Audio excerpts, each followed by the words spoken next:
I've been saving for about a year for money to buy a Toyota Prius, and thanks to some generous Christmas gifts last December and the sale of my van and a few other items on Craigslist and elsewhere, I had a nice cash down payment so I could buy this Prius.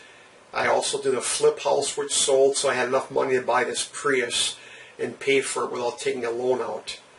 It's been a pretty good year, 2012. I took this money into the automobile dealership. A good amount of the payment was cash. The balance was done in a check, a bank check, and I've checked and rechecked this money at home before I took it to the dealership the next day. I counted the money, I recounted it, I put it into an envelope along with a bank check, put it in my side pocket, and then took it to the dealership, the Toyota dealership. And then here's what happened when they counted the money. Take a look. This is only a recreation. Here is what I think happened. It's only my opinion based on my counting and double checking the money before I left about 3 different times. Watch my video of the recreation, what I think may have happened, and you tell me what you think. Thank you. I am here showing the counting of, these are $100 bills actually, and every 10 of them I put in a different direction. The first pile only had 9, the rest had 10. And I put them back to back and face to face every $1,000, so it'd be easy to keep track when they were being counted. So there's more piles than 3 that she counted, but all the piles she counted this way, but she was quite a bit quicker than I am. I have not practiced this before.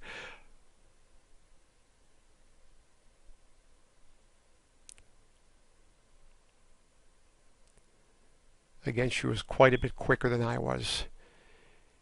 And so there was the last stack of $1,000. We counted everything. I was basically $1,000 short. This didn't make sense to me. I told her I'm normally very good with money, and I didn't understand why I'd be $1,000 short. So she said, "Shall we count again?" I said, "Yes." So she took the money and counted it again. And I was rather sloppy in doing what I just did, but it gives you the idea. Again, I've not practiced this or rehearsed it. This person who did this, in my opinion, was very good at what she had done, and I think I may have been snookered all of some money here. So again, the recount was done, and basically there were piles of 100s and then one pile of 900. And again, I was short $1,000. And then she said, I told her I don't understand how this happened. She said, "Well, you have a credit card?" And then she thought we'd put the rest on a credit card. So I gave her my credit card, and she told me that she would go to the office and take care of it and then get me a receipt. Well, she went to the office, or she was about to get up and go to the office, and again, I'm sloppy how I did this, but she was going to go to the office and get a receipt. And in my opinion, on the way to the office, she took the extra $1,000, which was palmed, and put it somewhere. I'm not sure where. Again, you trust people, you're just not observant. You see things go wrong or that don't seem right, but it just doesn't click till later when you can think it over in your head. There were a few distractions during the time of her counting the money, which didn't help either, and I wasn't paying as close attention as I should have.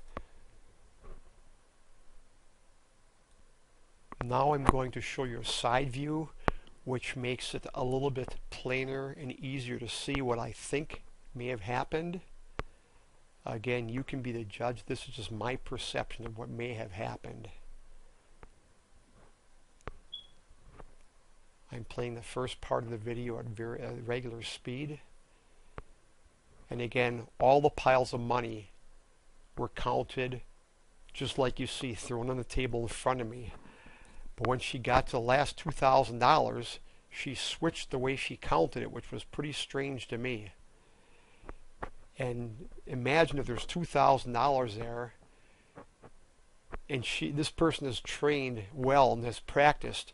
You can finger 2 or 3 bills at a time and make it look like one bill to the unobservant person who's sitting across the table and who doesn't have the good view.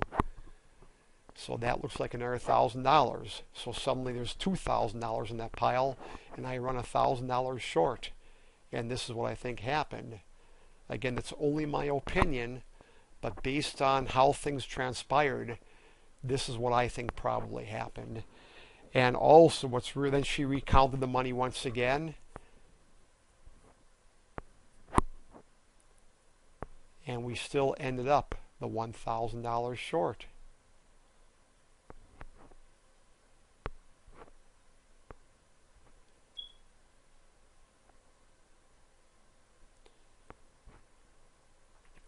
Couple strange things. The first time I brought some money in with a cash down payment, I went with them to the cashier in front, or one of the managers, and then I went to the back where the cashier also counted the money once again in front of me.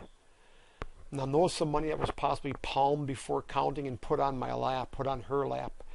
And again, I talked to a sales manager. They said she's worked there more than 30 years. I don't see she jeopardized her job for $1,000. Normally, that wouldn't happen. I wouldn't think either, but desperate measures take place in people's life depending what's going on.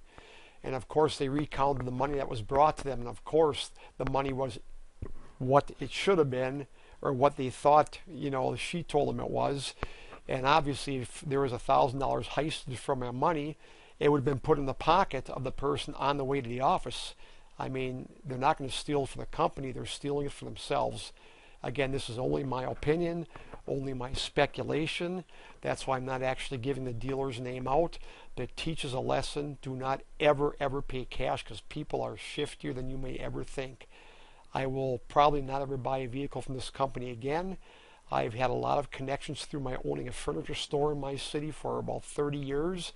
And I will tell them I feel I got robbed. I got a good deal originally, but at the end result, I actually ended up paying another $2,000 because I lost my $1,000. Then I had to take my credit card to pay the extra $1,000 that I lost. So it cost me $2,000 for my maybe stupidity, my trust, my lack of observation. Again, tell me what you think. I think I'm probably right by my judgment, by the way I was treated the first time, by the way I wasn't told to come with her when she went to the cashier the second time. It just doesn't add up. Things were done differently. That last stack of money was totally counted differently than the first stacks. Doesn't make sense to me.